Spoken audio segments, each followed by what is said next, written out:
up, everyone? Welcome to Collecting Profit. My name is Anthony, and you are on Picksburgh. With me, as always, is my co-host Michael over at Huddle Card Collection.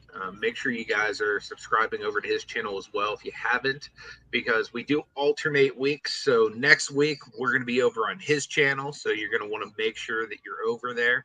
And spoiler alert, he's actually at the National currently, so you're going to see probably a bunch of really cool content coming out in real time from the National over on his channel. So make sure you guys go over there and subscribe to Huddle Card Collection and support the podcast over there as well. But this week I'm super excited to actually have Big John on the podcast. Really awesome guy. I've known you for a little bit, through social media and whatnot, man. Really excited to be able to pick your brain. The cool thing I like about you, man, is you're just a real collector. And the cool thing is, like, you're getting your kid into it as well. Like, I like seeing a lot of the videos and stuff that you've been posting of your daughter and like the different things that you've been getting her into, whether it's like cards or different types of collectibles and stuff like that. So if you would, man, just go ahead and introduce yourself. And yeah, I'd love to hear what you have to say. That was a great introduction right there. I am collecting. Try not to be hoarder of some of this stuff. It's kind of hard for me to let go of some of the things. But yeah, my daughter is she's in the stage of being an 8 year old where she likes so many different things. So right now she's into fidgets, and we've been trying to make videos of her getting into her new fidgets, and she likes doing the videos because she grew up with the YouTube kids, Ryan and all this stuff. So she's always thought that she had her own. She plays video games. She's playing Fall Guys. She takes the pop and makes one of the pops a supporter as she's playing it, right? So she has that streamer personality. So it's kind of fun doing the videos with her and seeing what she gets into. And so I collect my thing, and then she collects hers. Yeah. Yeah, I love seeing that, man. It actually reminds me a little bit of Michael over here with Huddle Card, because his whole channel started with him and his son Mike collecting different cards together and whatnot. So it's just really cool to see. Love seeing the next generation like getting the passion for kind of their father's hobby. It's really cool to see, because if this thing's gonna survive beyond us, it's gonna have to go to the next generation and whatnot. So. Oh yeah, Love seeing that type of stuff, man. I think you both can agree. The cool thing about doing it with your kids is that you're spending time with them, and it's not necessarily what you're collecting or what you're doing. It's we're doing it together. And, my daughter, as long as she's underneath me, that's all that really matters. Whether we're just sitting watching TV or we're reading books or we're making videos, it's all she cares about, and those are the memories that stick with them. Oh yeah, for sure. So yeah, my son's right over there. We're at, if he wants. If not, no big deal. We're at the Nationals. He's always welcome. Yep, you're always welcome, Anthony said, Michael. The National. I wish I could be back home in Chicago for the National. I know it's some good times, but I love this time in the hobby, especially from a person who consumes content. I think this is where I found you, Picksburgh, 2 years ago. Yeah. When it was in Chicago, you were doing lives. That's really cool. We've been building this, friendship and talking over IG since then. You never know what type of content that's going to be produced, but you can find some really cool people and it's really good relationships. Absolutely. And just from like experience, like you mentioned those lives, like, man, there's something special about the National. Like, I was telling Michael, like, if you can get like any content that you do at the National up right away, it's going to produce like tremendously better than basically anything. Like, I was even looking through some of my like analytics earlier today, and to like this day, the best live streams I've ever had as far as like audience reach is like from the National.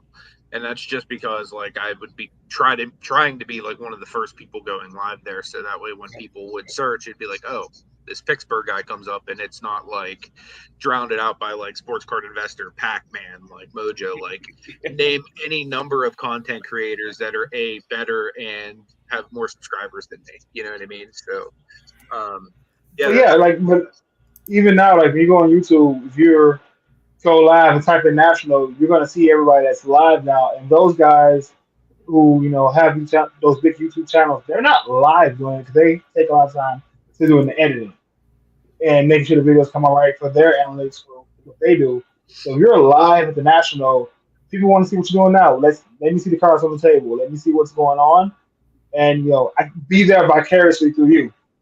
for sure. Yeah. For sure.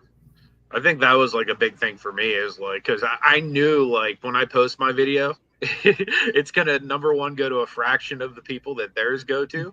But then like it's going to only want to be consumed by a fraction of the people too, because like as like a creator that most people don't know, they're not going to really give you a chance unless it's like, oh, I can get access to like what's happening there right now, and I don't have to pay like $1,000 for plane tickets, airfare, and like entry fee to get into the place, but I can actually just watch and see what's happening through Joe Blow's live stream.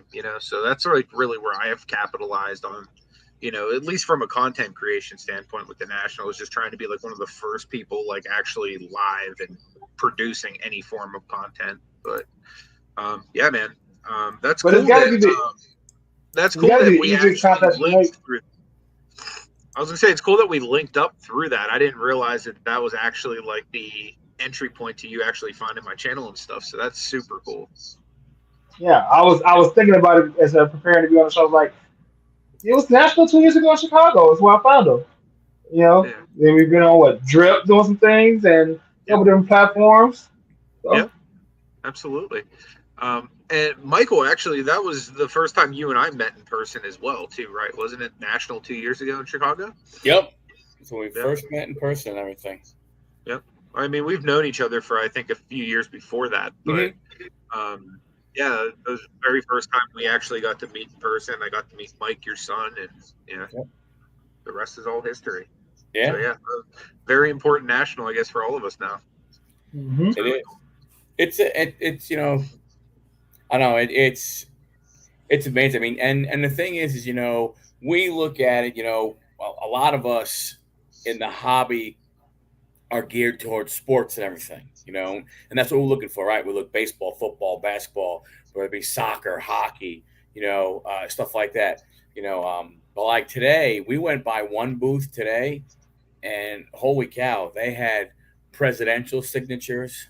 Nice. They had I'm talking, like cut autographs from John Adams. Yeah.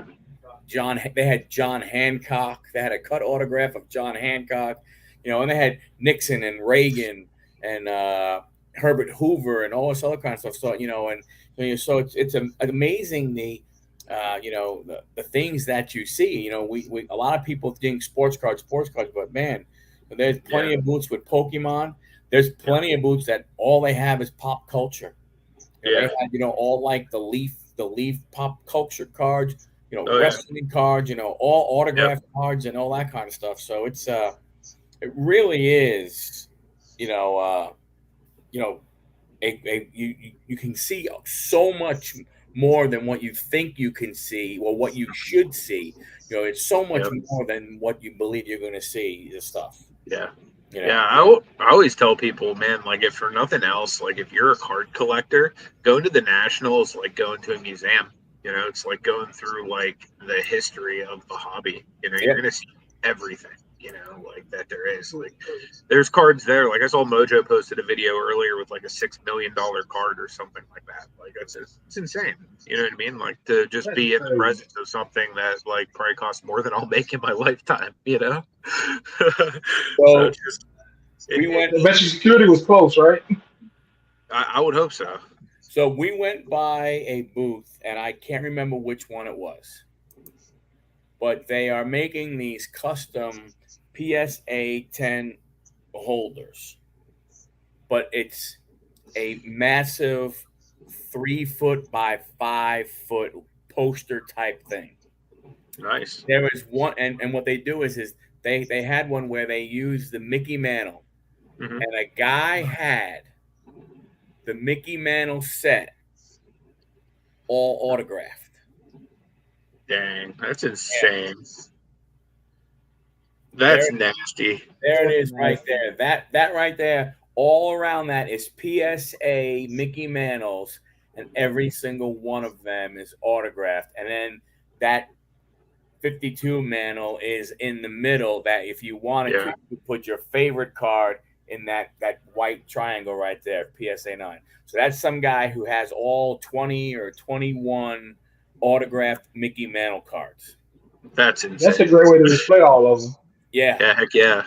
Yeah. So was that just one random guy, or does he actually do that for other people? No. They had. Who was that? It was Probstein had it. Oh, okay, cool. So They Probstein had a giant one that was probably bigger. Maybe it might have been. I don't know. I think it was just bigger because the top row were the cards. So the top row cards were all horizontal. So it might have been the same size or a little bit bigger. It was the Michael Jordan 86 rookie. I'm gonna say the cards were real, but all the cards around it, PSA 10 Michael Jordan rookies. I was like, oh my goodness. And I'm looking around going, okay, where's the security guy with a really big gun? Because I'm going, holy smokes. And that was right next to that Mickey Mantle. And I'm like, holy crap. That's unbelievable. They say if it's not at the National, they don't make it. Yeah, you're 100% correct. 100% correct.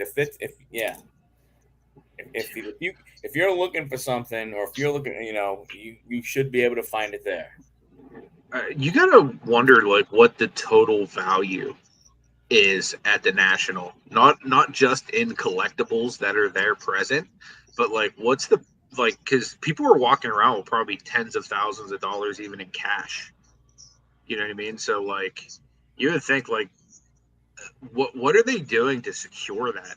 Like, well, not only like cause I would imagine like they're probably not leaving the $6 million Mickey Mantle there overnight just chilling in the case, but like what are they doing to make sure that like there's not some kind of like mass robbery or something like that? I mean, there are some booths that have big safes, massive safes around them and stuff like that. I don't know, but man, we'll even just today. I mean, I know it's going to get crazier the next few days, but like even tonight, there were still people with the 2 foot by 3 foot rolling friggin' Zion cases walking around going, hey, would you like to see what I have? You know what I mean? I mean, it was just, it really is crazy, when you think about it, and like I said, we only hit, I don't know, 0.5% today, maybe 1% of it today. Yeah. Where we actually looked right. We walked by a bunch, but yeah, actually sitting there looking. And I mean, just like, and the tons of vintage that you see. There was one booth we actually stopped just for a little bit. All Japanese collectibles. So the Shohei Ohtanis were all from Japan. The Ichiros, all from Japan.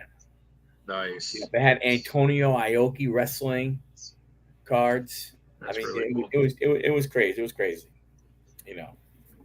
But John, so how did you get into collecting? How did you get into the hobby? So how did I get back into the hobby? So, in high school, elementary, collected cards. I remember going to the corner store, getting packed for $1 and having them trading with your friends, and no concept of value. How I got back in it, kind of like everybody else during the pandemic. Saw an opportunity to flip retail, but I like opening packs so much, so I just started keeping stuff. So I'd go to Target, grab the draft picks with the automatic auto, sell those on Mercari or eBay, and then go back and buy Series 1 tops for me. Yep. That's a great way to do it. Great way to do it. Who's your PC? Chicago teams. So basically, the Bears, the Cubs, the Bulls. Lewis Robert because we don't like the White Sox, but I love Lou Bob. And then wrestling and Star Wars. Big Montez Ford fan, and he's from Chicago, so it's just kind of gravitated to him. But then I like all Star Wars, big Star Wars fan, so I have a lot of Star Wars cards, and it's a lot to collect, which is why I try to offset things I don't want and just put these dollar cards on eBay, Mercari, and just try to get them out because they can go to a better home than me. Yeah, you're right. I mean, that's definitely the way to do it. I mean, that's one of the things Anthony and I always talk about. You get cards to go ahead and sell to then hopefully buy the cards that you really want to keep. Yeah. And then honestly, I feel like it even gets to the point once you collect so much, like you're a team collector like myself. Like it gets to the point where you can only collect so many like Dylan Windler rainbows before you're like, damn, I should probably start selling some of these Dylan Windlers and just actually go and buy the players that are good. Like I don't know if you get that like fatigue with certain players or whatnot, but like I'm currently going through that with one of your current boys, Chase Claypool, where I'm just like, man, take these Claypools. I don't care if I lose money on them. Just like give me something like that I want to have in my PC at this point. I get that. I go through cycles. Like I buy baseball, then I stop and I buy basketball, then I buy wrestling, and I buy Star Wars. So like I've acquired so many Ayo Dusumi rookies and Kobe White rookies off of PWCC. What's next? All right, I've got enough of that to sustain me for a while. Let me go pick up some of these older sets of W Select Fords, and building rainbows is hard. Like the first rainbow I built when I got back to the hobby was the Louis Robert Unleashed rainbow. Mm-hmm. I got everything but the black 101, and I just wasn't paying that what they wanted for that. I'm not paying $10,000 for a card, for an insert card that's not that popular. But I liked the card so much and how it looked. I just wanted to grab all of them. And they're all graded, and they're all still sitting in my vault in the Arena Club, just waiting to send them home. But they're ridiculous prices if somebody wants them. Like they're way more than what they're worth now. Now that the hobby's kind of adjusted back to normal. But I'm happy to keep them. Yeah. I mean, really cool. The rainbow stuff is so doggone hard, especially especially when you're looking at if you're doing Panini. Stuff like that, or and if you're doing just Panini Prism or if you're doing Panini Select, it's so hard because there's just so many, and when you get the low numbered stuff, it's a crapshoot, right? Because you got to, like, if it's to 5, you got to hope that somebody pulls one of those 5. Then you have to hope that you have to hope they want to sell it. Then if they do want to sell it, you have to hope maybe they put it on eBay and you just so happen to see it when they actually decide to sell it. So difficult. Rainbows are very difficult. And you get it for a price that you wouldn't have paid. Right. And then you have that piece on top of it. And Panini, Topps, Fanatics, they've done a good job of creating false scarcity in a sense, but there's so many now. Which is why you see retail not viable to buy, is you're not going to you have no chance to get something really low numbered. We've seen over the years the 101s come out of that, but how rare, that's rare than hitting the lottery. Oh yeah, it's because especially Panini Prism. Now in football, in select football, they seem to throw some numbered cards into, the retail, but you can't find it. So what good is it if they throw numbered cards in retail if you go to the store and you never find it? You know what I'm saying? From that standpoint. Even if you talk about color, like the pinks at Target and the blues at Walmart, there's so many of those printed that they're not valuable because I got a blue rookie. Everybody has one. If you open up 20 packs, you got one. Yep. True. Very true. Yeah, it's it's and it's kind of odd. I wonder, personally, I wonder as Fanatics takes a little when they get more control and they have basketball and they have football. I I just wonder really what is retail really going to be like, because I mean, even in Topps product, which you figure is the flagship, the basic one, you Mhm. you know you really don't find that much in plain old retail. You still got to go either boxes of hobby or jumbo. Yeah, I'd I'm imagine it's pretty interested. close. Go ahead, man. My bad. I'm interested in what the top Chrome retail odds are going to be. You know, you see the odds for Jumbo and the new Breakers Delight. Yeah, I'm wondering, when they get Target, when they hit Walmart, Myers, and these other places, what are you going to be able to pull out of those? yeah, and it's going to be interesting where the price point's going to be because when we were in the show today, some guy walked over to one of the guys at the table and handed him a jumbo box of Topps Chrome. And he's like, man, these things are getting hard to find even here at the National. And I was like, what does it go for? He's like, it's $350 for a Wow. box of jumbo. And I was like, holy cow! And he goes, and it's not going to go down. It's like, well, yeah, that's true. It is not going to go down. So it's going to be interesting. It's going to be really really interesting to see as Fanatics takes over more and more. What happens from a pricing perspective? Yeah, it's gonna be wild. I would imagine, like, as we see what Tops is doing, it's gonna be pretty close to what Fanatics is gonna be doing since they're like run by the same company. So that might be like a little bit of a sneak peek as to what we're gonna get. But I would imagine like Fanatics will try to put a little more sauce on it as like they get closer to actually launch to kind of build hype towards their sets, because like one thing that I feel like personally like that really drives pricing in the hobby is all hype. So I feel like as Fanatics is like, hey, this is our first official set, even though it's going to be like the good folks over at Tops that literally have been printing sets since like what, like the 1950s, that Right. that are going to be doing it. um it's still going to be like, hey, this is brand new, thing. It's Fanatics XYZ, blah blah blah, and I feel like they're just going to build a bunch of hype into like their initial sets. I can only imagine what the first football and basketball product is gonna be like when Fanatics releases it. I I think would that's going to imagine have a it's going to lot be. of people. Go ahead, man. My bad. I think it's going to have a lot of people wanting it because it's Tops and they're going to that nostalgia of what you used to get. But it'd be interesting if they can keep up that hype and that momentum going forward, especially if they're going to have as many sets as Panini does now. Mhm. Yeah. I don't I was. know. You make a great point there. I mean, do they do tops? Do they do tops chrome?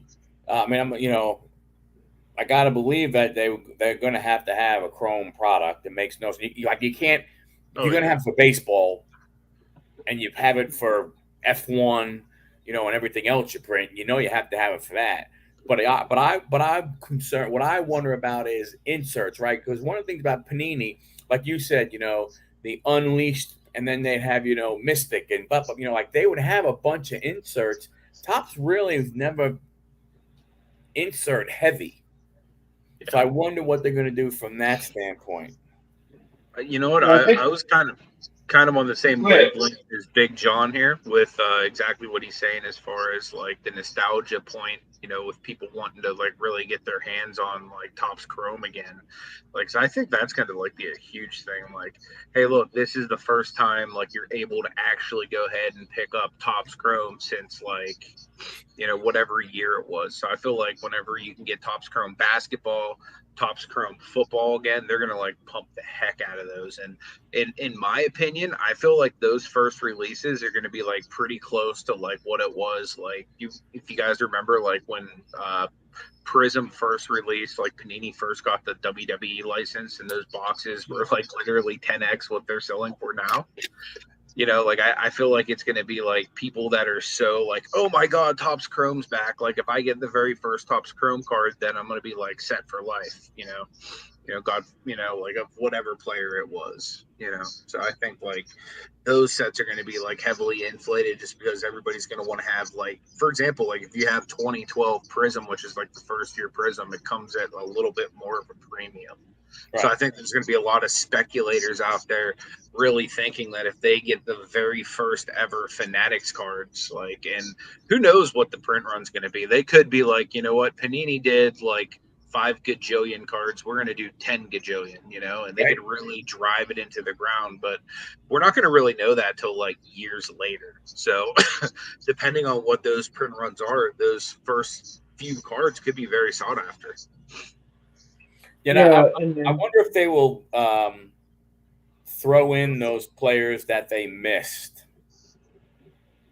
You mean like in the previous sets? Well, like I don't know when Topps Chrome basketball stopped, right? But let's say Topps Chrome basketball stopped in 2000.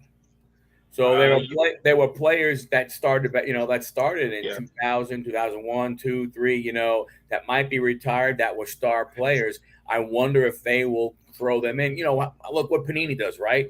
You get Larry Bird and Wilt Chamberlain and Bill Russell. Like you get, you get all those guys. I wonder if Fanatics will do the same. What do you think? You think they might do that, John?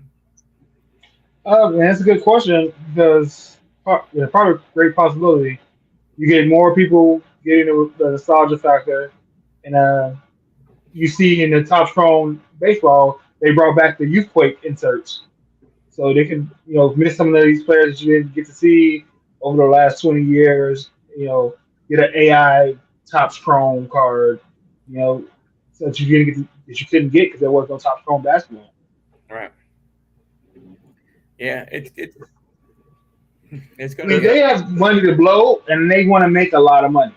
So I think you can see them throw every idea on the wall and see what sticks, and it get fleshed out to what we like as consumers 3, 4, 5 years down the line because our voices are not speaking. We're not going to buy this, or this certain insert is not hot on the resale market, and they'll know this because they want to be every part of the aspect. They want to be the first supplier and the reseller. That's true, 100%. So they're going to have all the analytics, especially with some of the things that come out where they want the POS numbers from the card shops. They're going to have a bunch of analytics to drill down and refine it. So I don't think first year for basketball and football looks anywhere near the same in year 3 and year 4. I think you'll have a more refined product, but you may get a bloated product in the beginning. You just may get, let's see what everybody likes and whittle it down from there. Do you think then, like by year 3 and 4, once they kind of have an idea of what their market looks like, you're going to see like them release like their Chronicles type product that's basically just like a hodgepodge of like all the stuff they overprinted and couldn't sell? Or do you think that they're going to be such like tied into like distribution that they're going to basically have these boxes guaranteed sold before they're even printed? I don't think it's a way to guarantee sold because, that checklist to us, or to me as a buyer, is trying to decide what I buy. Like, I want to see the checklist, who the autographs are, where are the short prints, and what's going to be valuable for my collection and what I like to collect.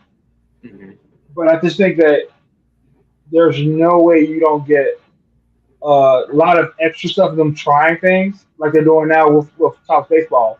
You've seen them try to influence cards in big league to see if people like that. You've seen the follow back cards. Now you're seeing taco factors and frozen factors.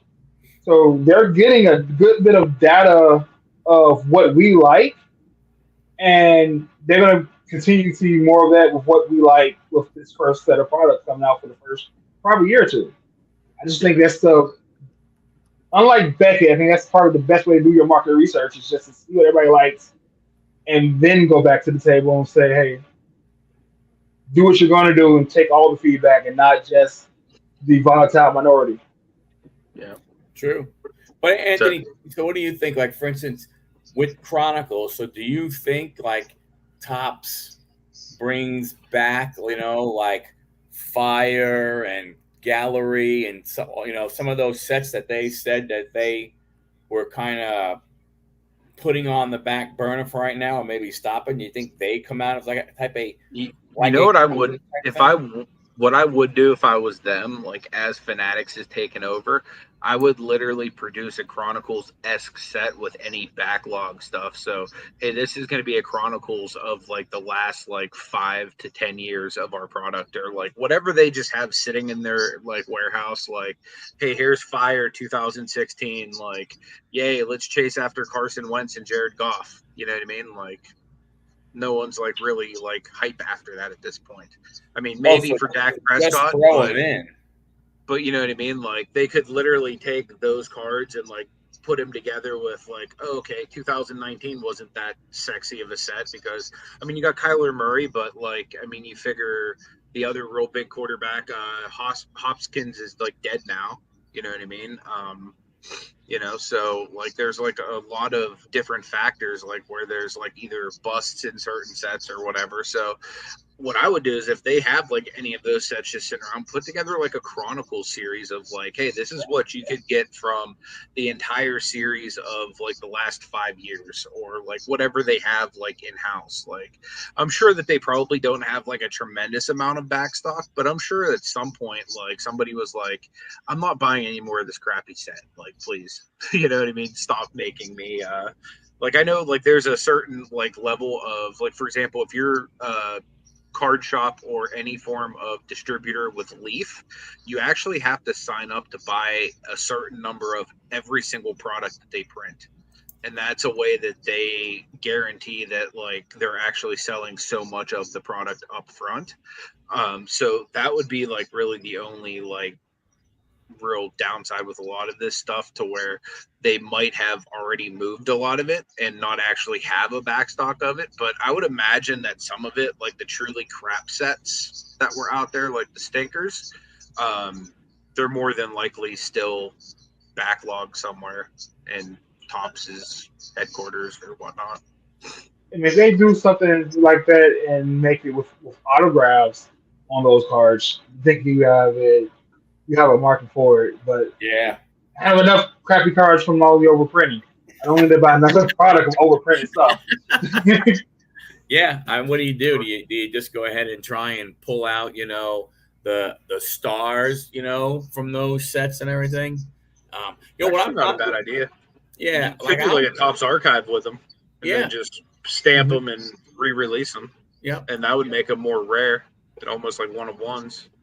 Like I wonder what happens at some point in time, right? Panini, I don't know. They stop. I mean, I don't know what they do. Do they does Panini do what they're doing for baseball right now? Because Panini, Donruss came out, and I think they're having something else come out, and they did all, all veterans, and they did, the prospect guys. So they basically did players that are not in the Players Association. Obviously they don't have any of the logos and stuff, but does Panini consider something along those lines for football and basketball, number one? But number two, what I'm curious about is, I don't know, let's say at the end of 2024, right, on December 31st, that's when Panini loses the license. They print up a whole bunch of stuff. If it's not all sold, does that just sit in a warehouse somewhere? So are we potentially sitting on those one of ones and those to fives and those to tens that never ever even see the light of day? Do they become more valuable? think back to like 2017, 2018, 20, even 2019, really, like before like the boom was like huge and like everything happened. Um, if you like, I'm a wrestling collector, so like I remember this vaguely. Like you could literally go in and buy like cello packs of like any wrestling set for like $2.99 at Walmart. You know what I Yeah. mean? These packs are originally like $10. You know what I mean? Or like blasters, for $9.99 or $7.99. Like just on sale because Walmart couldn't move them.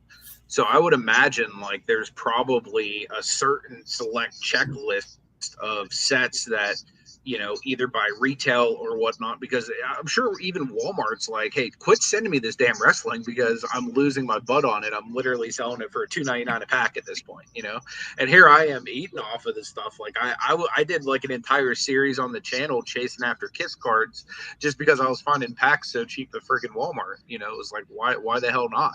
You know what I mean? Like I never actually pulled one. I actually had to go and buy one at a show, but They actually, yeah, they actually saw. I actually saw a couple of actual Kiss cards in the showcase here. nice. But Kiss has a lot of stuff from a collectible standpoint. yep. Gene Simmons was a collectible, like merchandising genius with that stuff. Yeah, but to your point, Walmart's already starting to put some of the stuff on. They have, Topps Gallery, Heritage, Allen and Ginter, I think Select baseball, Panini baseball, Select baseball, and even some of the Leaf product. They're going down to like $17 or $13 a box. Yeah, I've seen that too. Yeah. You know what I would like Panini to do once the license up? I would like them to just make the stuff they have licensed better.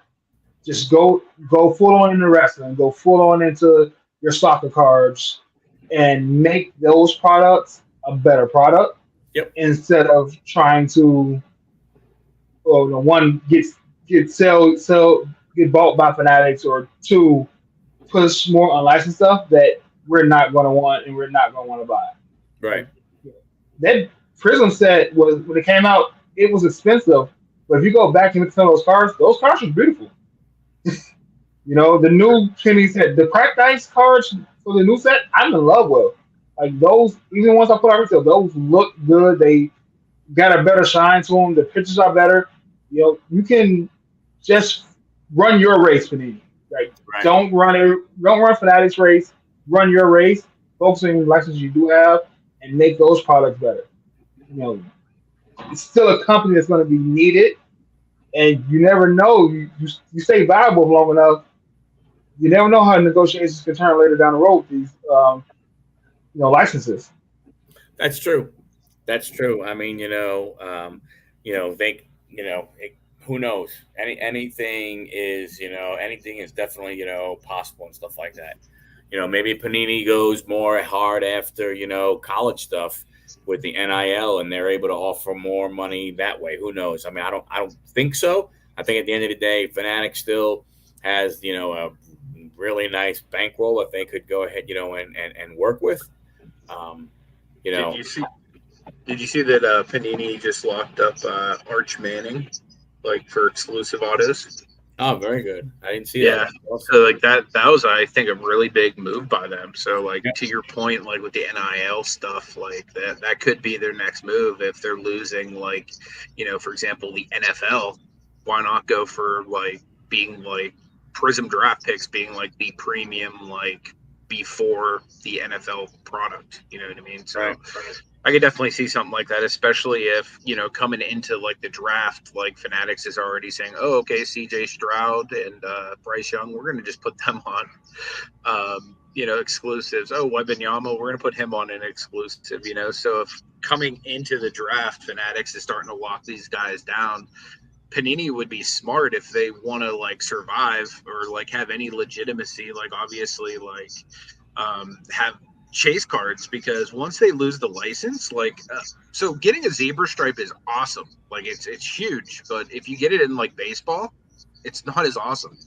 Like it's still Right. really cool. Like it's awesome to have a baseball zebra stripe, but it's not the same thing as getting it in basketball and football where it's the licensed product. There's logos and the actual team name on the card. You know what I mean? Like, it's just not the same. So I feel like if they then don't have like autographs to show for some of like the bigger chase people, that's going to be harmful for them. But, you know, if they can like have a guy like, you know, like an Arch Manning or whatnot, at least locked down while he's in college, you know what I mean? Then maybe once he goes to the league, maybe they maintain his autograph and then they can continue to sprinkle that in some of their sets and have that be kind of like a chase card or whatnot, depending on, you know, how he actually does throughout his career, you know, because he could come out and be a bust and then no one's going to want Arch Manning autographs in year two. With everything in being in limbo, yeah, NIL, the licenses, it feels like a Wild Wild West ish in the hobby right now, right? Yep. I need to, these two companies are playing a high level game of chess with each other, and it's you just see how it all plays out because that's a big move getting Archie Manning. You know, it's a Manning. He's a Manning, and he's a quarterback. Right. So you know, people have been talking about Archie Manning since he was a freshman in high school. It's not like he's not a known name. You know, that's the equivalent of them signing Bronny James. He was 2 years ago. They had signed him 2 years ago instead of now. Sure. Yeah, I gotta wonder it's interesting. I gotta wonder how these two companies, Fanatics and Panini, kind of fighting back and forth over licensing.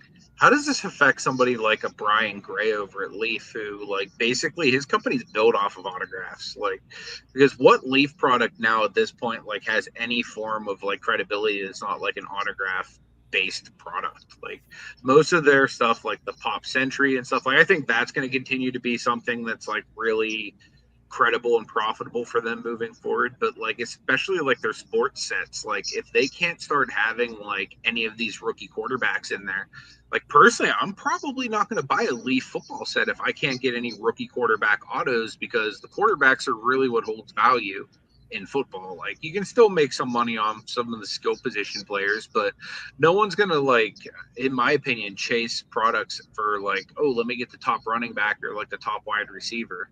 You know what I mean? Like they're looking for quarterbacks. You know, at least most people. You know, if you're not like a team collector like myself or John, like I might enter a break looking for, you know, like a Najee Harris type card in 2021, but you know what I mean? In 2022, I'm looking for Kenny Pickett's. Right, and if he is not allowed to sign, you know, any place else, but I think the thing you're going to have is, like, I think, you know, it will depend. You know, Arch Manning is the first one. You know, I know that Topps did that with Young and Stroud.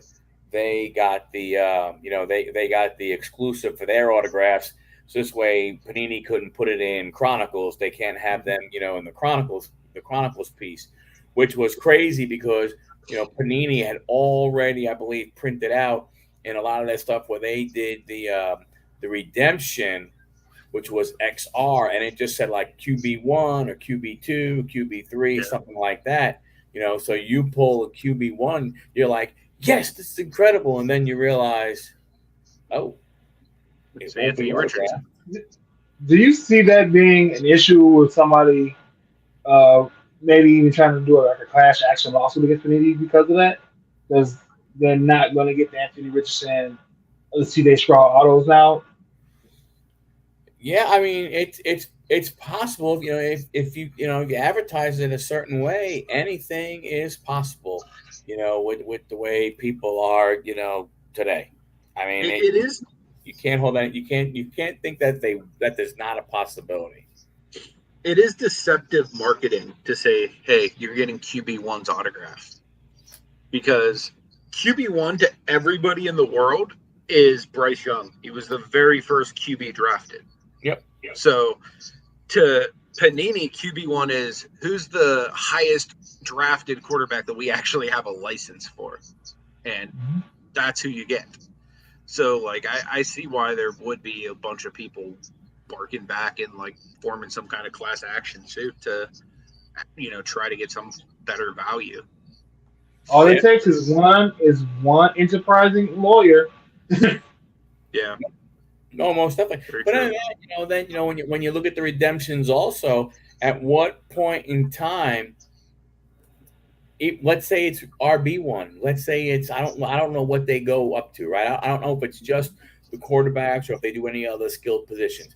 But no matter what it is, what happens, in a year, when people are still pulling redemptions out of product once Panini loses the ability to go ahead and print those products with with logos and stuff like that. Do they really even care? They go, yeah, I know you got you know you got the player XYZ rookie patch auto to 25. You know, here's a whole bunch of here's some product we had sitting in the back room for you that we believe is of equal value, right? Like where does the incentive come for redemptions and everything? Personally, if I'm Panini, I'm literally looking at other companies in the space and I'm seeing where they're successful without like licensing or without these mainstream sports licenses. So without licensing, I'm looking at Leaf and I'm seeing what they're doing with like pop culture and with a lot of these different sets, where they're offering different chase autographs of like nostalgia pretty much. Like I think that's why Leaf is doing so well is they're basically hitting people in the feel goods with most of their sets because even if it's not something nostalgic, it's like, oh, look at this like hot young influencer chick. You know what I mean? Like we have a sexy card of her autographed or whatever. Right. And then if you look at cards or companies that are doing stuff with non-sports licensing, look at Upper Deck right now. They're crushing it with Marvel. Like they're doing really, really well. Like they just did really well with Allure. They just released Beginnings, which is like something that a lot of people were chasing after for like the comic book cuts, which are essentially like it's a brilliant idea. They're basically taking crappy old copies of comic books, like key issue comic books that probably wouldn't be worth much because they're probably not in the best condition. They're cutting them down and they're making them into like relics and stuff. And like there's even like redemptions now where you can chase like after an entire comic page. It's Wow. like the full page, but it's like built into like a one of one card. Like, and then they have like Neo Cards and Comics just pulled like a booklet of like I think it was like X23 or something like that, but it was like all the key like images of her like throughout the comics. There was like 6 of them different inserted in this booklet. So Upper Deck's been doing some really cool, unique stuff with like in the world of Marvel at least, because right now they own the licensing to Marvel. So if I'm Panini, like what can I grab the licensing for?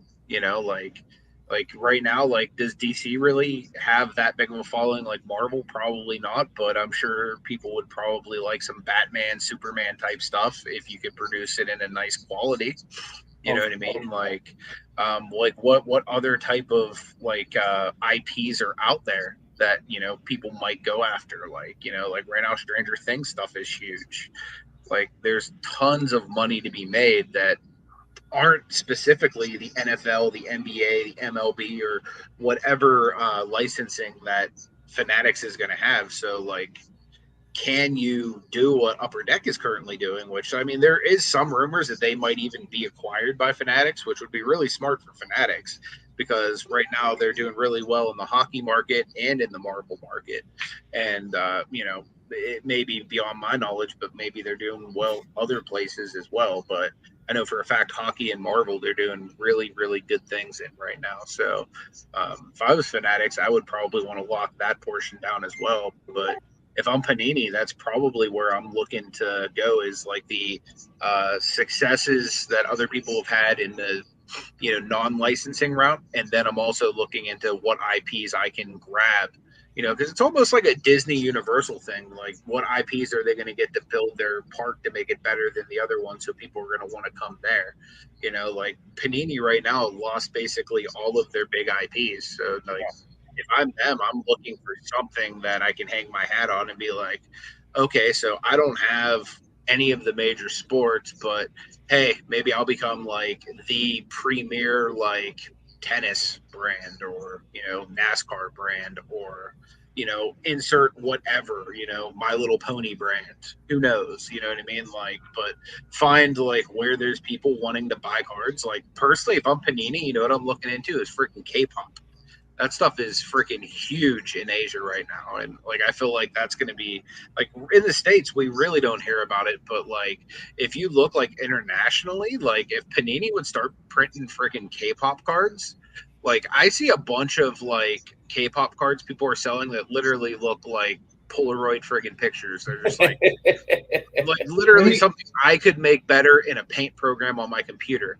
Panini, get freaking creative and do these things that are like very high demand in areas that are like either not licensed yet or like start picking up these big IPs that like people around the world want and like dominate. Rodeo. Don't worry about what Fanatics is doing. Let me tell you, my wife, nieces, all love K-pop, and I'm talking about all the bands, Blackpink, EXO, and then all the dramas. My niece has gone to every U.S. concert in the Northeast that they've had over the last couple of years. Like it's a crazy following in America. Um, so that's and there aren't that many cars that are produced that everything's usually produced over in Korea. If they could work out a deal to get that, that's a, a bridge. That's a bridge to the next phase. That's a bridge to keep them viable until they figure out how they want to run the company.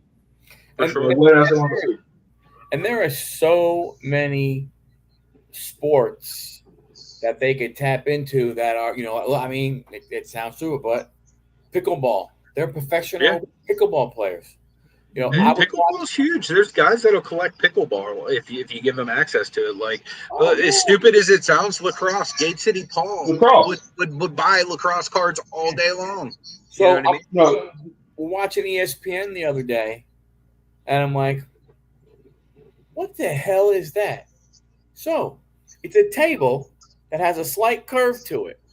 There's two people on either side, and it has a little net. So you look and you go, wow, a curved ping pong table. That seems awful weird. Then you know what you see? You see them pick up a soccer ball.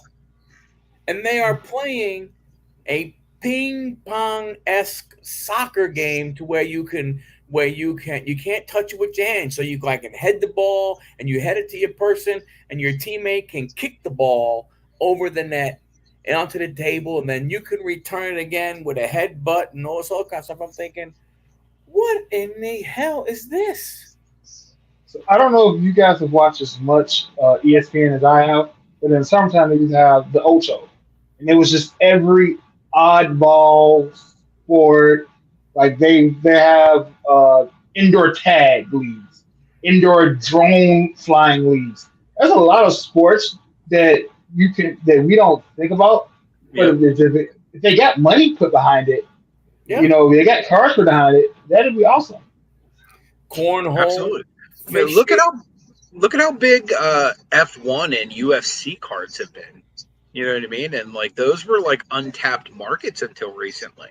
Yep. So yeah, if I'm Panini, I'm like, you know what? Yeah, Fanatics is strangleholding this market, but there's plenty of other markets and plenty of other people willing to give us their money, because let's be real, like as crappy as Panini's been with quality control and like a lot of other things, they put out some pretty nice damn cards. You know what I mean? So compared to like the quality of like what I see of like some other companies that are trying to produce cards for like, obscure sport, X, Y, or Z, like Panini would freaking crush them like right out the gate if like they would show up and start producing cards for that specific topic or sport, in my opinion. Yeah, I wonder why NASCAR cards aren't more of a thing in the United States. Many NASCAR fans that there are. That is a little bit surprising too. Like, why? Because they do have a huge following, NASCAR. Why do you think that is, Michael? I've seen you like rip some. Like, you're probably the person I know that's ripped more NASCAR than anybody I've ever met personally. So, like, what, in your opinion, like, why do you think that NASCAR hasn't seen like a huge like spike, like even like F1 cards have? Well, I think number one is availability. You don't see it out there that often, and I just think that more. I think a big part of it is from a global perspective. I do think you see F1 being a little more global, a little more glorified. Let's say, you know what I'm saying. From that standpoint, I think people look at NASCAR and they go, it's a bunch of dudes that for 500 miles just make left-hand turns. Yeah. You know what I mean? Where F1, they're doing road races and all stuff. I mean, that's all I can think of. But and I think the other thing, is I don't know how, I'm not saying there's a lot of promotion of F1, but in reality, there really is not a lot of promotion in NASCAR. And I also think there's not as much money in NASCAR as there in F1. You look at that is true. Yeah, you look at drivers like, for instance, like Kyle Busch, one of the best drivers around, right? But M&M's didn't want to go ahead, and M&M's got out of the game, and all of a sudden he doesn't have he's there. Home Depot did the same thing, right? Home Depot jumped in, boom, Tony Stewart, Joe Gibbs Racing, so on and so forth. And all of a sudden, one year, Home Depot goes, you know what, Joe? We're not going to be involved anymore, and boom, so it, but you don't see, I mean, because you don't really see. At least I don't know. You don't see that in F1, right? Because it's Mercedes, it's Ferrari, it's Red Bull Racing, it's those types of things, and they pour, they pour their money into that one thing. Whereas, it seems as though for NASCAR, it's just. But I would think on the base level of having superstars or known name, the average person in America, at least, would know Dale Earnhardt Jr. before they knew Lewis Hamilton or Max Verstappen. Oh, I agree. I agree. I agree 100%. And I think you would see. And I think if you look at the resale market, Lewis Hamilton, again, a different market, but right, certain guy. If you're into NASCAR, completely different story, right? You have your Martin Truex fans, you have your Kyle Busch fans, you have, your Joey Logano, your Brad Keselowski, all that kind of stuff. But to your point right there, all of a sudden you mentioned, Dale Jr. That's another level, above that because of the star power that he has and stuff like that. I think, from a whole standpoint, though, they don't really. I think when you look at NASCAR, maybe I'm wrong. I don't watch a lot of F1, but like when you watch NASCAR, what do you hear? Oh man, here comes the Home Depot, Toyota number 20 coming up, right?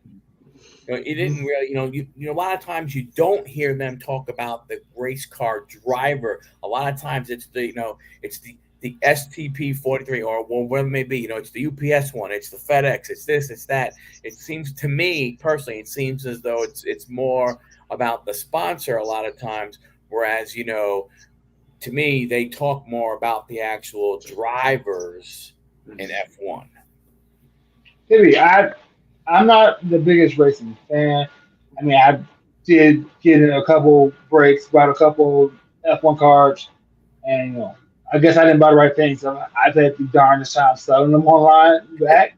But it happens, and it's I'm the type of person that with this hobby, I'll try a new company, I'll try a new thing for the right price. And if it's a loss, it's a learning experience. It's not necessarily a loss. It's just I didn't spend hundreds and thousands of dollars. I spent $20, right. $15, $50. Okay, I tried it, didn't work. Yep. I didn't do anything that was gonna cause me not to be able to pay a bill or feed my family.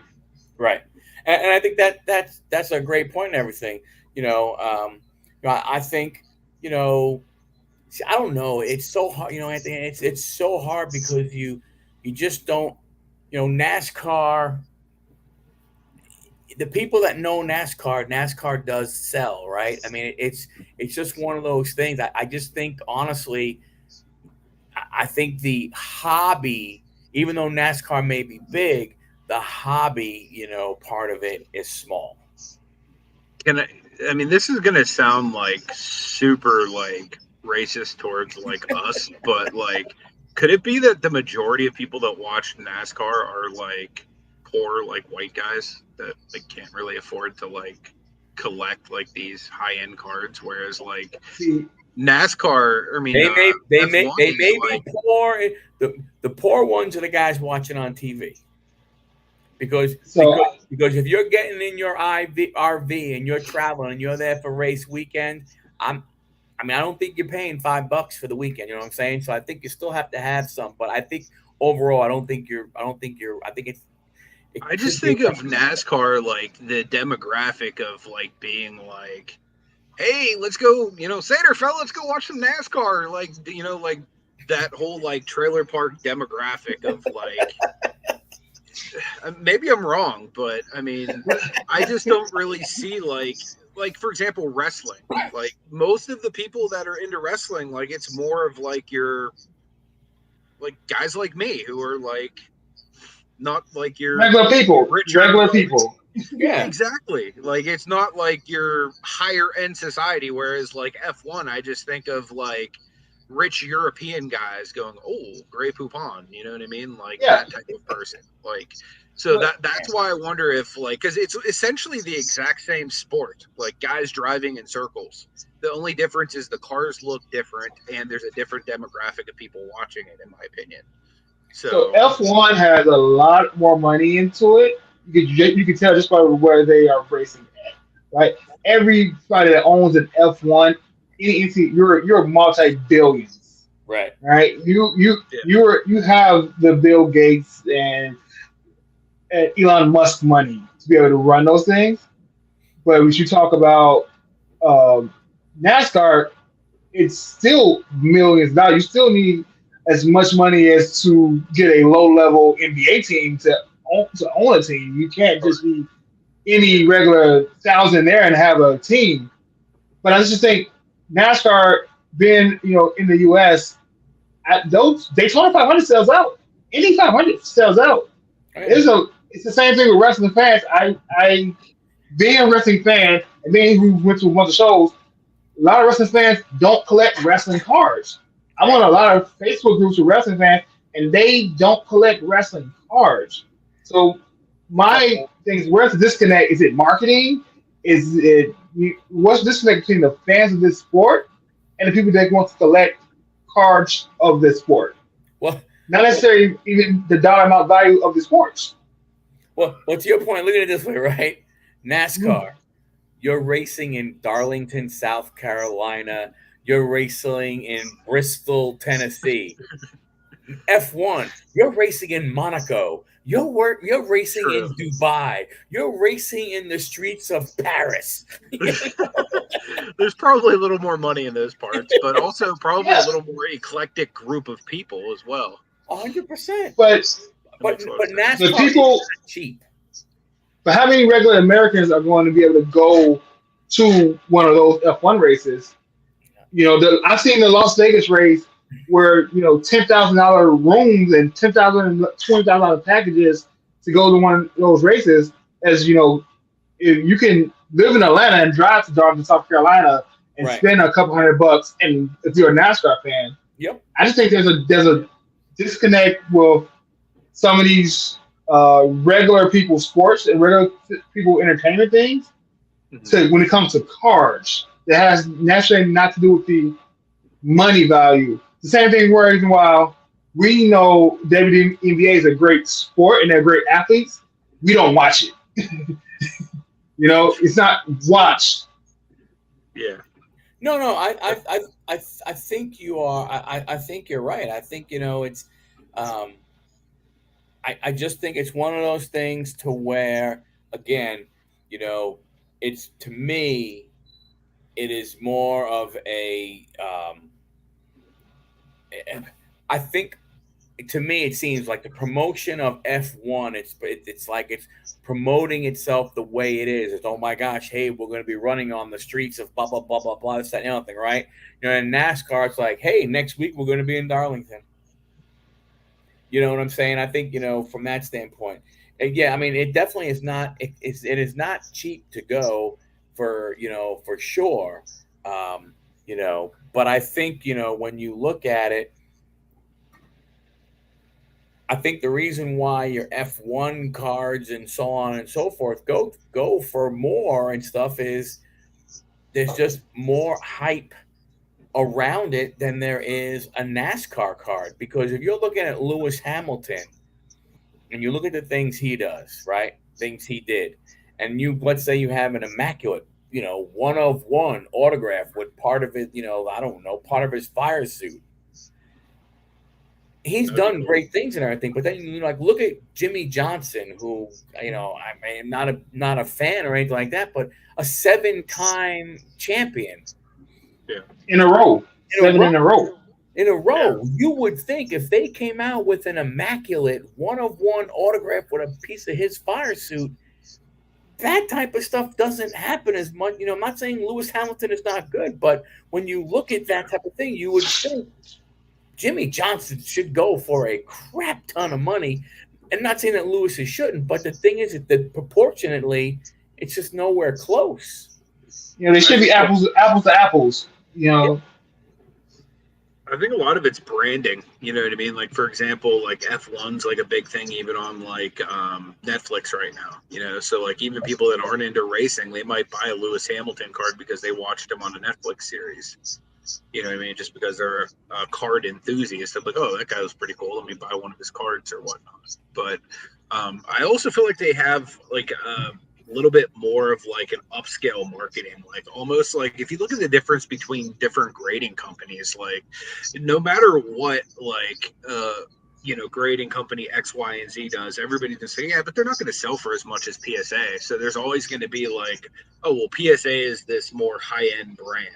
So like me personally, looking at the two different sports, which are essentially like the same thing, driving in circles, just in differently shaped cars.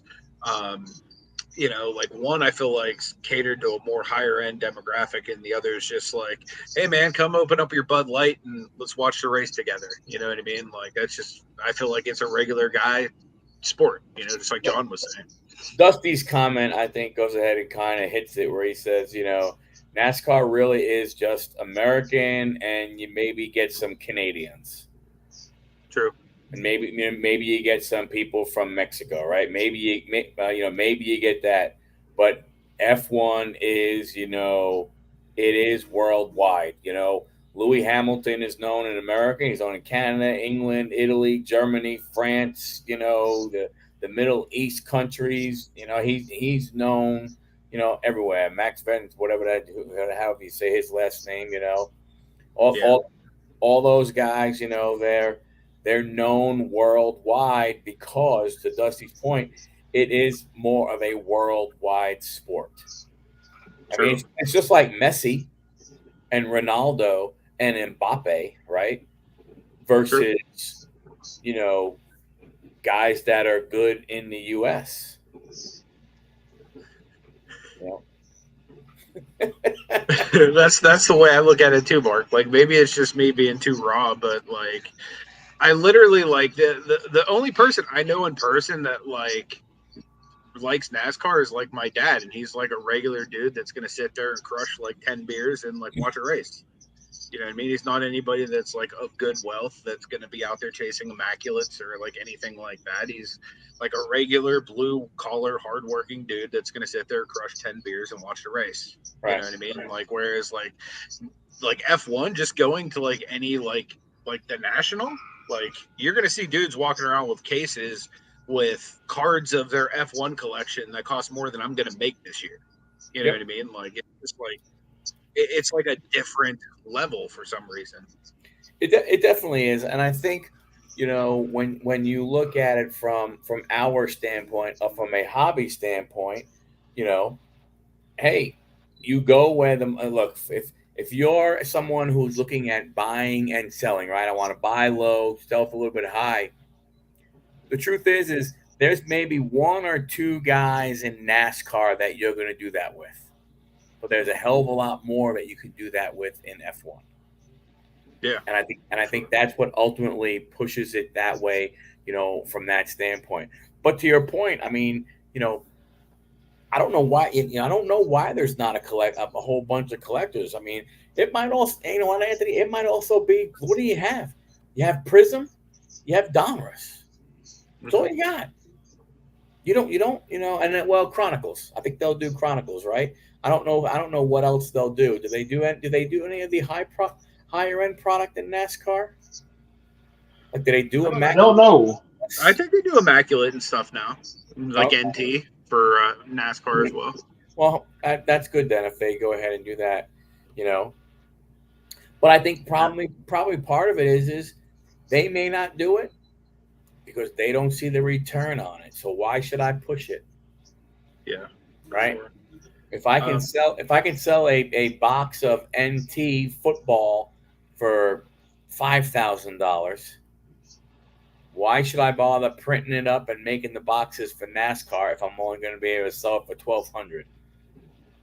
Well, you got to figure the demographics could be way smaller of somebody that would actually buy a NASCAR product as opposed to somebody that would buy like any of the other major sports. Like, I think of myself specifically, how many times I've gone to like Walmart looking for like wax, and like all I see on the shelf is like, okay, there's some Magic, some Yu-Gi-Oh, and some NASCAR.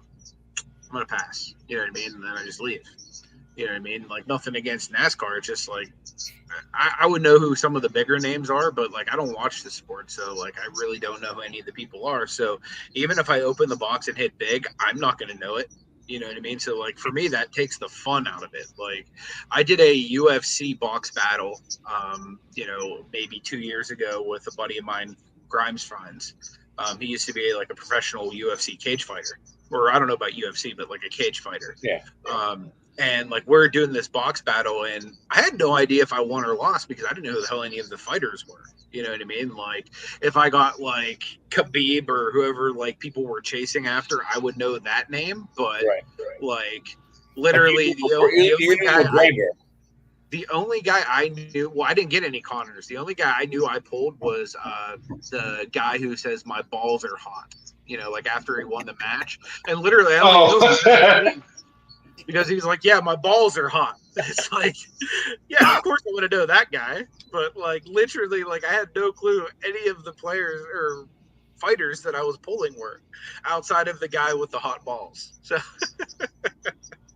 but to you guys' point about NASCAR, I just eBay searched for National Treasures, and the first big card, I would say big card, would be a Tony Stewart autograph logo 1/1. And it's right now it's $76. 76? Yeah, for Tony Stewart. 1/1. That is wild. A 76. Yeah. That's wow. Insane. A three-time champion, owner of his own race team and everything. You would think of even like the crappiest Lewis Hamilton you can think of, 1/1 would probably be like 10x that. That's insane. Easily.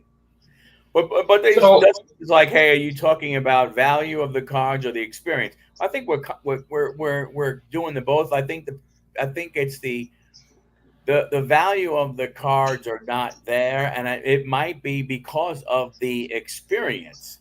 Because I don't think when you go to a NASCAR race and stuff like that, the experience, truthfully, doesn't happen when you're in the. Sorry, Dom. The experience doesn't really happen when you're inside watching the race. The experience, in my opinion, is when you go in there and it's all the stuff, you're getting there, you're camping, you're this, that, and the all other kind of stuff, right? Once you get there in the race, you're kind of right there. You're sitting in a seat with 40,000 people, 50,000 people, 110,000 people, so on and so forth. Now, I'm not saying that there are not that many people at an F1 race, but to me, the experience is a little different because it's not just people sitting around, doing. Again, could be 100% wrong. I'm just giving you what my opinion is. I think to your other point, I think your real point was made when you're looking at the value of the cards. There is a wider market because of the way the marketing is, and one is more global than the other. And again, look at soccer. Soccer is the exact same way. MLS versus the UEFA leagues and all that type of stuff, right? It's still soccer. It's still played, on grass. You kick, you can't touch, all that kind of stuff. You kick the ball, so on and so forth. You get kicked in the leg. Looks like you got shot by a cannon. Doesn't make a difference if you're in the United States or if you're in England. If you get kicked in the leg, you look like you just got hit by a tank. You flip all over the place, all that kind of stuff, right? But like I said, take the number one American playing in America, not a guy like Pulisic who had to leave. Take that number one guy. Who the hell knows him? Not a lot. Not a lot of people. But you take. I think this whole conversation started. We're just trying to figure out what can Panini do to get an avenue to it can still be a card making business and be viable one. But I did have a question for both of you guys since you guys are international. Is there anything you guys are looking forward to, or are you guys going to do any grading? And what do you think about the on-site gradings and the difference between each price point? Yeah, so I definitely think like international is a good play for Panini because like before they even became like the go-to, like, hey, we're going to be the company that prints your cards. Like they were known internationally for stickers. Like that's actually why Luca chose to sign exclusively with Panini because in Europe, their stickers were huge. So like as a kid, he actually had nostalgia with like the Panini products. So personally, I think like if they continue to lean on their international following, like not just with stickers, but also with like different, things like we were talking about, like getting into different licensing or whatnot, like finding out what people that collect cards actually will do. I do like a lot of the stuff that's going on at the national though, as far as like you were saying on site, as far as grading and stuff. I think it's a good opportunity. Like if say like Topps Chrome just dropped, everybody's ripping it. You want to be first to the market because if you look at like even going back to the LaMelo Ball days, a raw version of his hoops card was selling for like $30 right out of the pack.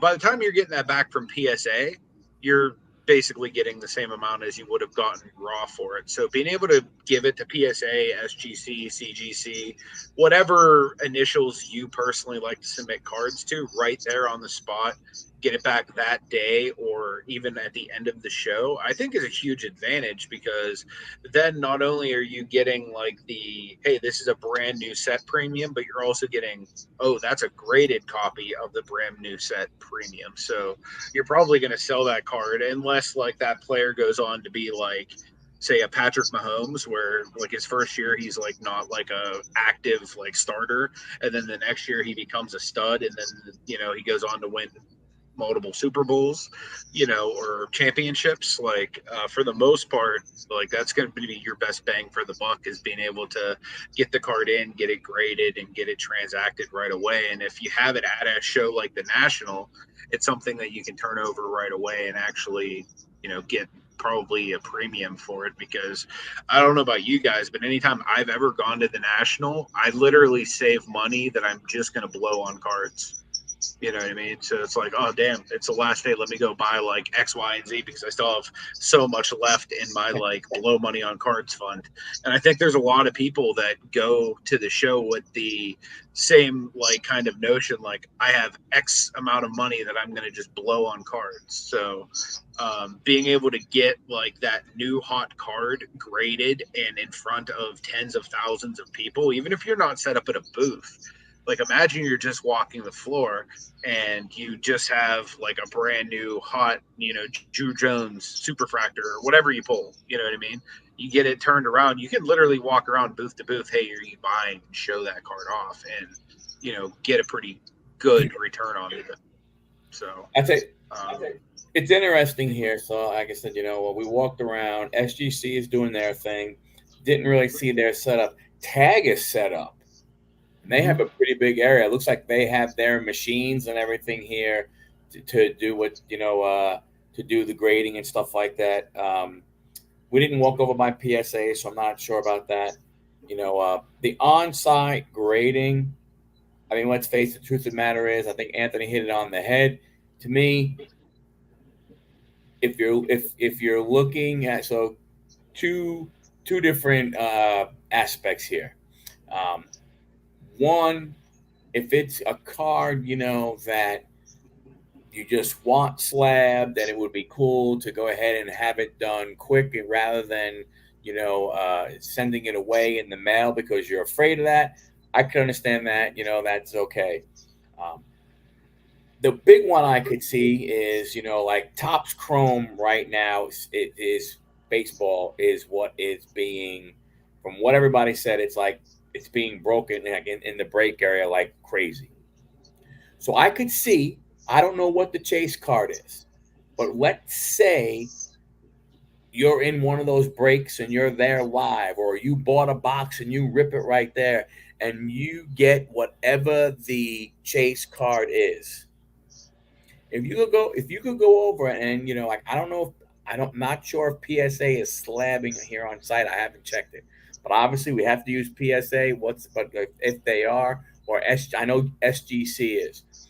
If you're SGC, if you're that person, you pull that card. You can go to SGC and get it slabbed. 1 day turnaround, $135. Now, yep. If let's say that was that Drew Jones 1-of-1 refractor, right? That they put the bounty on for $250,000. Mm-hmm. I don't know if you slab that because the grade may affect what people want. But I'm just saying, like, that type of card, I could see maybe you looking to get it graded, because then if you do 1 day and if that card is worth, 10,000, 15,000, you paid $140 for it. Now you could take that and you, like you said, you could parade that around the, national sure. and get a good chunk of change for it right then and there. Especially if you have like a desirable card in a newer set, like people, that's what people were there looking for, is that type of stuff. You know what I mean? So like, even paying the inflated price to get it done fast is oftentimes offset by the premium you're going to get for it selling it quicker. Yeah, but that's what I'm saying. I think the guys that are offering the 1 day grading, to me, that only would make sense here at the National if it is a card that you look to turn around and get rid of. Because why would you want to pay $135 to get a card graded? Just to go ahead and keep it. I mean, unless it has some major value and you want to protect it from the beginning. That's really the only thing. It's going to have major value. You'd be silly to go ahead and do it with any other type of card. So there's a question here in regards to what does John collect or want to accomplish in the hobby and outside the hobby. Now, I did tell John we'd be about an hour, so we're a little over. So I'm going to make this the last question we asked. No, we're good. We're good on time. We're good on time. Okay, cool. We're good on time. So yeah, if you want to go ahead and respond to ripping and flipping. So ripping and flipping. What do I collect? I collect. Right now, I'm collecting a lot of low-end stuff. Like, I have a lot of Kobe White autos that I get from PWCC for $10, $15, PSA 10s and SGC 10s, CG. But in this current moment, I am really focused on getting more Bowman in for myself, for my Cubs prospects, and then flipping a top 100 prospects on eBay from there first. My hobby goals for the rest of the year are pretty simple. I want to continue to collect within my lane and focus on me. I don't, whatever. The cars I like, and if nobody else likes them, that's fine by me. I want to set up at a show. I've been to a local show here in Connecticut and made some friends from dealers, and I'm hoping that I can set up at a local show to see that side of it. I'm always on the buying side, and going live when I'm at a show, talking to dealers. I want people to talk to me and bring up their cars and be able to make deals that way. Just see how it is. The hobby is fun for me. It's not a I don't necessarily have to sell anything, and there's a lot of things that I don't want to sell.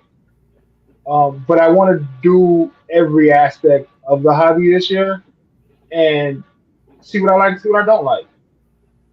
Great. As far as outside of the hobby, I just want to come home and relax, go to work, and take care of my business and do what everybody else does. Handle my business and enjoy my life. I will see if I can grab it. Want to pick one of my favorite cars that I do have. But I agree with you, John. I always say, a lot of people are like, oh, I would never touch this product. I wouldn't touch that product, so on and so forth. To me, honestly, I've always said, and I will always say, collect what you like and don't worry about anything else. There you go, John. John. My guy Mark Hipsley has just offered you a free table at any of his shows. He runs the biggest shows here in Pittsburgh. He runs the Pittsburgh card shows. Okay. So if you're ever interested, I also have a couch, so we can make that happen for you, brother. You have to work to make that happen. So, but yeah, these are my two favorite cards. I don't know if you can see them. This is the first big card I won on a break that got me back in the hobby. It's Lewis Robert Sapphire rookie debut, SGC 10. And then this is probably from a just visual how it looks. This Montez 4 out of 10.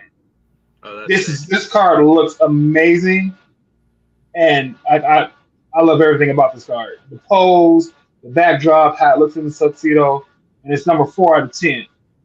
So these are my two favorite cards in my collection. That is a cool card, man. I love the way the 1010 looks on the SGC Tux. I don't know what it is. I really enjoy the way that 1010 looks on there. Just really slick. That is I think gold cards against the Tux look so beautiful. Like nothing against how a gold card may look in PSA or any other, but man. So our resident sock collector, he always has to throw in a sock collection question every time. Do you have a favorite pair of socks, John? So fun fact, I hate to wear matching socks. So my favorite mismatched pair of socks to wear is my Superman and Batman socks. Nice. Those are my favorite combination. And then I will do Guardians of the Galaxy and a Star Wars sock sometimes differently. My wife loves it because she doesn't have to worry about putting socks together, mate. Nope. Just throw them out and draw a single loose. I'll grab two of them and we're going for the day. Nice. Very cool. Very, very cool. Dom, next time I'm in LA, man, I'm gonna go to that sock store for you, man, and do a vlog. But you can't see it, but I got a group shirt on now. Like I used to run GameStop, so I have a bunch of superhero stuff from working there for almost 8 years, and that's where I get most of my pops from. So. But I tell you, John, you're right. When you put up that Phoenix of Montez Ford, you're right. The gold cards in that tuxedo slab, they just pop so different than if they're in a PSA slab. I'm not saying they don't look bad as in the PSA slab, but they just they jump out at you in an SGC slab. Yeah, 100%. Like there's specific cards in my collection that I literally would only send to SGC because of the way that they're going to look in their slabs once they're done. Just try to send this over to my computer so I can share the screen. Big John, another question. Where did you grow up? I am born and raised in Chicago, Illinois. I went to school in South Carolina, and now I live in Connecticut. And I said all that, and the one good thing about my life is that nobody ever remembers where I live because I move around so much. Bless my mom's heart. When I was alive, she did not know what state I was in, and no matter how many times she would come visit me, she never. She she thought when I moved to Connecticut that I lived in Canada. So when I go back home to Chicago, everybody's like, "Where you at now? You here?" I'm like, I'm everywhere. Wherever you want me to be." I'll be exactly But where no, you want me from. but so here's a goal in PSA So you're mentioning that I have, and it just looks. It doesn't pop the same Yeah. with the clear as it does off the black. No. Yep. Yeah. I mean, Yep. No, you're absolutely it's right. amazing. But this specific card I 100% sent to SGC for the exact same reason, because like it would look cool graded either way, but like that black on black is just like insanely slick. You know what I mean? So like stuff like this, it's like how could you not send it and put it in a tux? You know, like even though like obviously Again, like if it was a PSA 9, it'd probably be worth more than the SGC 9.5, or at least like right around the same. You know, maybe it 10s at PSA and then it's worth more, but for the PC, it's just not as cool. You know what I mean? Like when I look at that and I see that black on black, it's just like, damn, that's slick. You know? we talk about eye appeal when it comes to vintage. We don't talk about eye appeal how stuff looks in a slab enough as a hobby. Like Yep. we get in the values of the slab, but we don't talk about how does this card look? How does this insert? How does this back? How does this foil card going to look in the slab, regardless of the grade? You know, if grading and values is equal, I'd rather have it in the slab that's going to make it look the best to show off, whether I'm selling it or whether I'm keeping it. Absolutely. That makes a lot of sense. Especially if you can get it at a cheaper rate going with another company other than PSA. Although lately PSA has been dropping prices, so it's like most of my submissions I've been sending directly to them outside of like the odd chance it's something like this Stone Cold where it's just like, how can I not put that in a tux? You know what I mean? Like, so there's there's still times I will send to SGC or another company just because I do like the aesthetic of their slab. You know what I mean? Like, you know, there's some stuff that like is just amazing in a custom label. You know what I mean? Like send to a company that is going to customize that label like any way that I deem like necessary to show off this card. That's kind of cool too. You muted yourself, John. I haven't submitted a card myself to PSA, but I have the first card that I'm ready to submit, and it's a Corbin Carroll Purple Futurist. And I'm just trying to see if I can get like 3 or 4 more cards I can send in a group sub to them and just see. And my only reason for not sending is because SGC gives me stuff back in 2 weeks. I know. And if it's not in my hand in 2 weeks, I have a seller ready picture that I can put on eBay and put it up and start the bidding going. So that's the only reason why I haven't sent anything out to SGC to PSA yet. Yep. It's the time value of money. Yep. Yeah. I finally became a PSA adopter when they hit the $15 price point. So like the very first like, hey, we're gonna run this, you know, quarterly special and it's $15 per card. That was when I finally was like, yep, I'm gonna just bite the bullet and sign up with them. But I agree with Mark. Like SGC has always been one of my favorites for PC.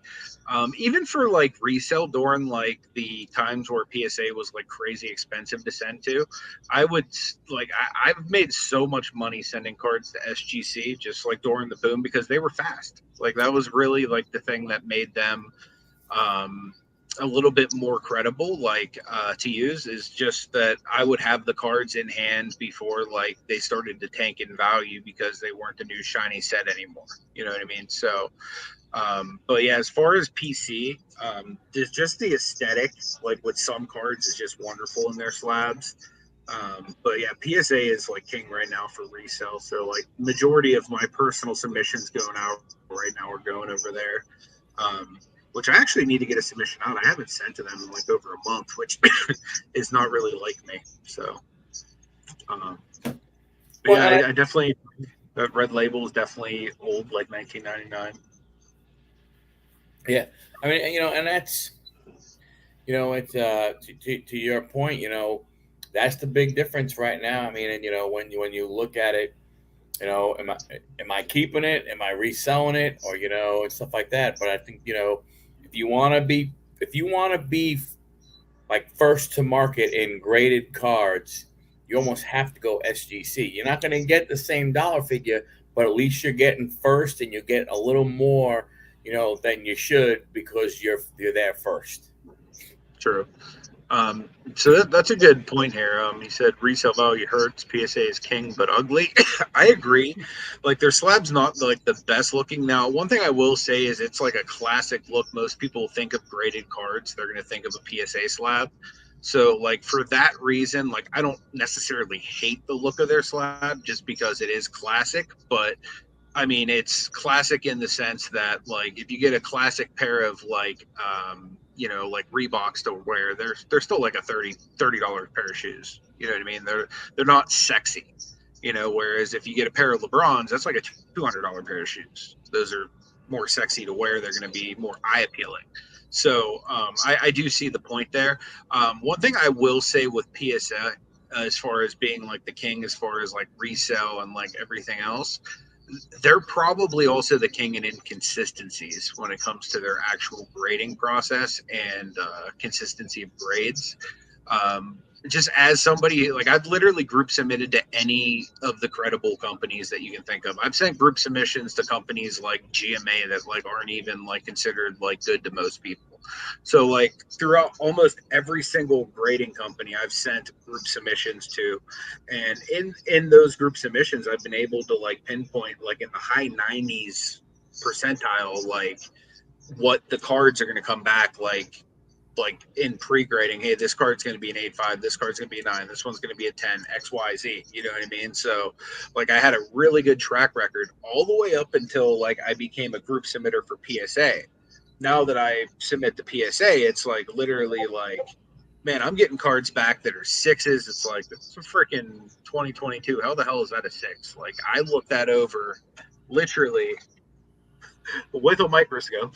How the hell is that a 6? You know what I mean? Like, so like there's oftentimes random cards that come by, and I don't know if it's like, and I don't want to put on a tinfoil hat and be like, this is pop control move or whatnot, or, it could be that I just genuinely missed something, but in every single submission I send to PSA, there's always a 6 or an 8 or just some randomly assigned grade that I'm like, how the hell is this card this grade? And then even once I get it back in the slab, I'm throwing it back on the good old microscope, and it still looks like a card that is at the very least a mint 9. You know what I mean? So it's like almost every other company I've submitted to in bulk, the credible ones at least, like I said, I've had like a really good viewpoint of what each card was going to come back. But PSA, you know what I mean? Like I'll be trying to complete a spellbound of LeBron, and then out of nowhere they're sending me an 8, and I'm like, there's no damn way that's an 8.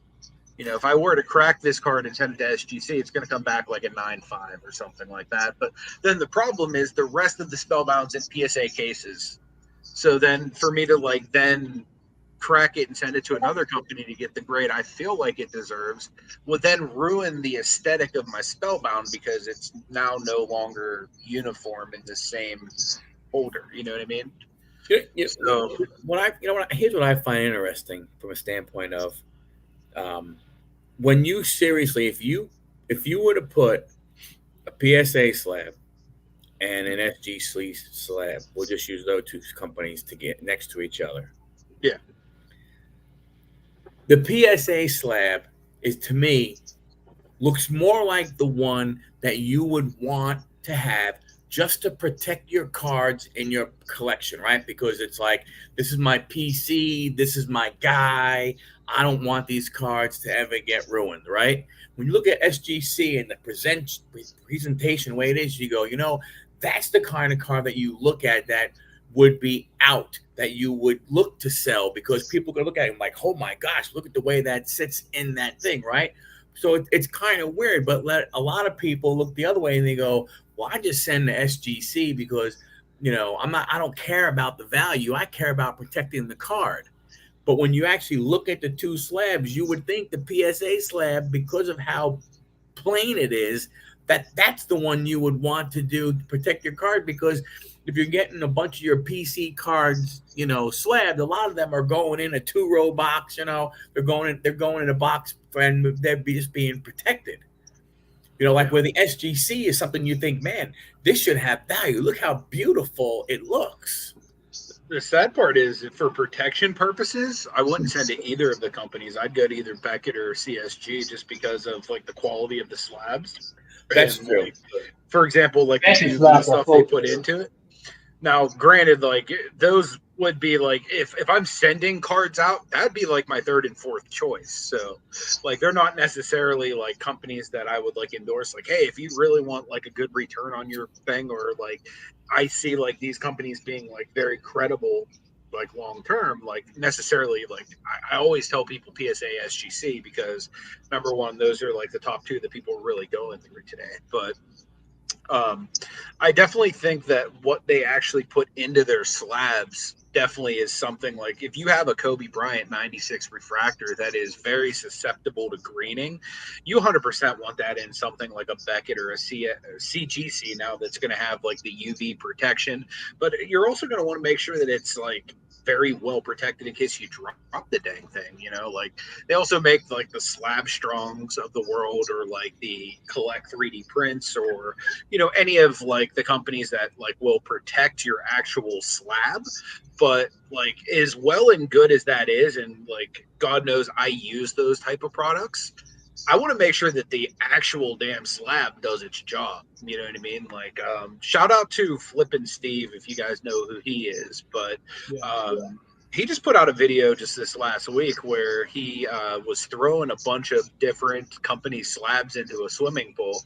And then he went swimming for a couple hours while they were kind of marinating, and he was showing off which company's slabs passed like the test of like, is it waterproof or is it not waterproof? If like, God forbid, like your collection would be caught in a flood, like would it be safe? Who knows? Like that's something I worry about, because like even like where I keep my slabs in my room, they're basically on the, or not my slabs, but like my eBay inventory is basically on the bottom shelf of like of something I keep all my collectibles on that I like to look at. You know what I mean? So if God forbid there would be a flood, I'd be like, oh damn, my cards are all ruined and my eBay store's in shambles. You know what I mean? So like it was good knowing like which of these slabs would now hold up if God forbid that would happen. You know what I mean? But also shout out to Steve. He had some kind of a giveaway on his channel where he actually had somebody's full trip to the National paid for. So major kudos to him. I would have loved to be able to do something like that on this channel. I just don't have A, the money, or B, the connections to make that happen yet. But major shout out to him for actually making that happen for, card. Yeah, that's awesome. Yeah. But yeah, I would love to be able to do something like that one day for the community. But yeah, so John, is there any anything that you would like to share with the community out there, like in terms of like just anything that you're looking to do, collect, just anything you want them to know about you before we start to wrap up? Because like I said, I want to be sensitive to your time. I don't want to take up too much of your time this evening. That's good. I'm just glad to be on, talk to both of you guys. I watch as much as possible almost every week. You guys have a lot of knowledge just how to, operate on eBay and operate some of the shows. But for me, hobby is about having fun and collecting what I like. I've said that a lot. Like, if you see a card that you like, go for it. If you see something, if you have an idea that may be an investment that chance for you to flip, go for it.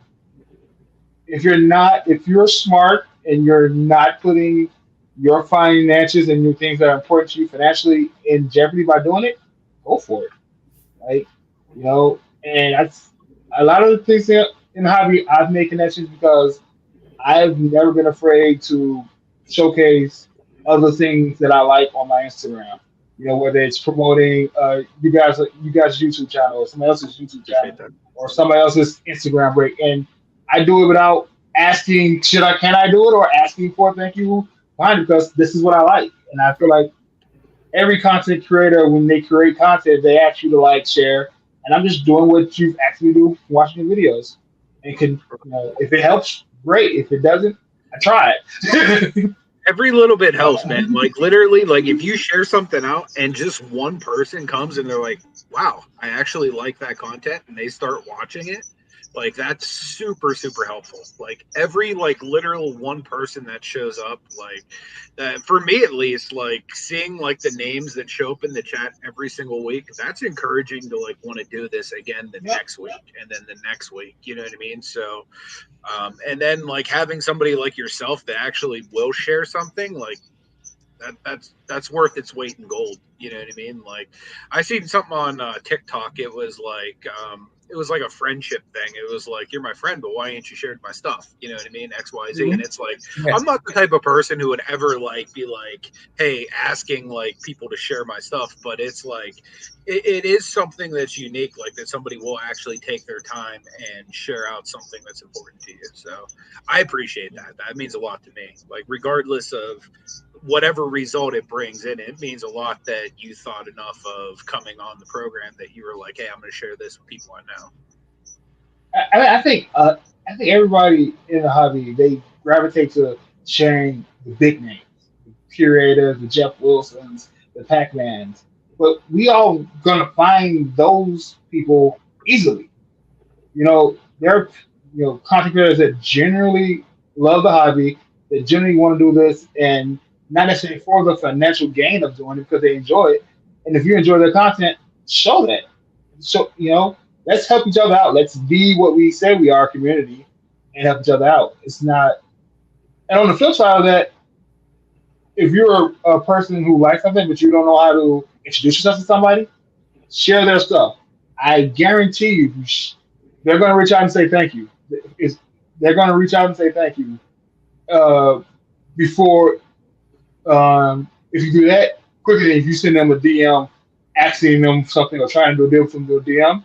If you just share their channel, share what they're doing, they'll reach out to you and say thank you, and you can start a conversation that way. I started many conversations by saying, hey, what? I've been in this break 4 or 5 times. Hey, I shared, somebody help fill it, and just thank you. Now we're starting a conversation. I collect this, and then making deals with other people in that community just because of me doing what I think is natural to promote, natural to help. For sure. Yes, sir. Well, guys, tell eBay to stop shadow banning my stuff. Damn it, eBay, stop shadow banning. And then give all of our stores a boost, please. Yes. I know that used to be a big thing in like the resale community. Like, somebody can call eBay and get their store a little bit of a boost in the algorithm or whatever. I don't know how like real that is, but if it's a thing, eBay, give our damn stores a boost, please.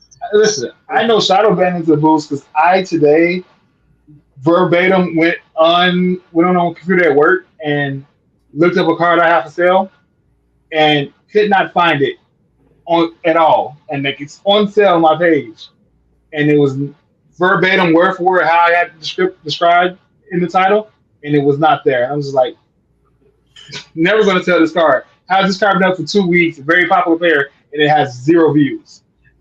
Damn, that's insane, man. Yeah, that's not cool. Yeah, I don't. That's why I can't stand the new thing eBay did now, where for condition it's either graded or not graded, and then if it's not graded, you got to put a condition. And what gets me, I'm just curious. I don't mean to keep this going long, but like I don't understand something. How in the hell, or I should say, who in the hell told eBay that a card in excellent condition has visible damage? Because when you that makes no sense. That's what it says. Excellent card can show visible damage. It's like, no, that's not excellent. Yeah.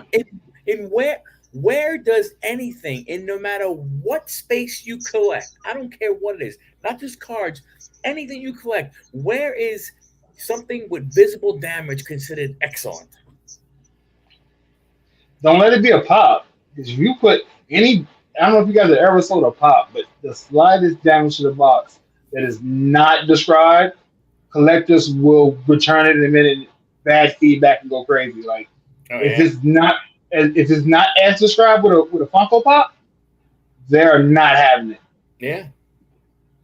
Yeah, that's a tough one, and what I've learned with eBay recently, like, because in the past 3 months, I've gotten 2 negative feedbacks, neither of which were warranted because they were all like, hey, this got damaged in shipping. And it's like, okay, cool. I'm willing to like take care of you. Will you send me a picture? And then they're like, oh, it's not worth my time because it was a $2 card. So it's like, screw you. Here's a negative feedback. Right. And then literally, it's like, I will literally show eBay that the negative literally reads, it's not the seller's fault. It's damaged, but it was like not worth my time. So here's a negative. So, and it's like literally like showing them, it literally says by the person, I did nothing wrong. And their AI just automatically declines it. Like there's not even a human being that reviews these things, which is like ridiculous. Their AI is good in one sense, like descriptions. Like you'll actually see a lot of my newer listings on eBay actually now have descriptions outside of copy and pasted C pictures. Which was literally it's good in almost all of my things. But like now the AI, literally you just click a little button that says let AI write it, and then it'll like give you like paragraphs full of whatever the hell the card you just listed is. So like it works great for that. It's just a matter of like the other things where it really is lacking, in my opinion. Have a good night, Destiny. Appreciate you being here. Cool. Yeah, Des, thank you. But yeah, genuinely appreciate all of your time tonight, John. It's been wonderful getting to catch up with you. Guys, I want to encourage you, if you have Instagram, make sure you go and follow John over there at Big John Collectors Cards. Is there anywhere else you'd like people to follow you or anything else you'd like them to check out, John? You can follow me on Instagram. Same thing on TikTok. If you follow me on Instagram, there's a link tree to all my things. Everything is Big John Collectors Cards besides my eBay store because I don't remember my Google password and can't go in and change it. And I'm not resetting it because the last time I changed phones and had to reset all my passwords, I was locked out of my Instagram for like 3 days. So it's just not worth the fight. I have 2 Twitters and 2 TikToks for that exact reason. So I couldn't remember the login information. So yeah, I guess Picksburgh too, because it's my second account will work for Twitter. And I barely use that, but yeah, I have the exact same issue where I like forget to like log in, and then all of a sudden I have no clue how to get in. But you hit that same password, and you don't have to remember it again until you got to get a new device. Yep, that is true. Very true. That is very true. So, Michael, before we wrap up, anything you want to share from the National Day 1 or anything that's coming to your channel this week? No, I mean, I'm going to try and do, go live from the National each day that we are here. I don't know for how long, I don't know how many different times during the day. I may, again, it could be 1, 2, 3 times. I don't know, but I'm going to try and go live every single day from National and stuff like that. And then, here, hoping to make some connections to go ahead and bring on, some other people, onto the show and stuff like that. So hopefully I could, make that happen also. So as far as the channel goes, those 2 things is what's happening right now. Wonderful. So good. Wish you a lot of luck this week, man. And just like we were talking about earlier in the show, that's how me and John linked up, is via a national live stream. So yeah, a future Big John Collector Cards, find your channel this week. That'd be amazing. So. Have fun out there at the National. Be safe, and hopefully you're going to make some great deals. Yeah, gonna try. Guys, we appreciate you watching this week. Again, make sure you follow all of us over on Instagram, and make sure you follow Michael over on Huddle Card Collection, so that way you can see this episode next week and all of the live national content he's going to have this week as well. Appreciate you all tuning in. May God bless you. We'll see you.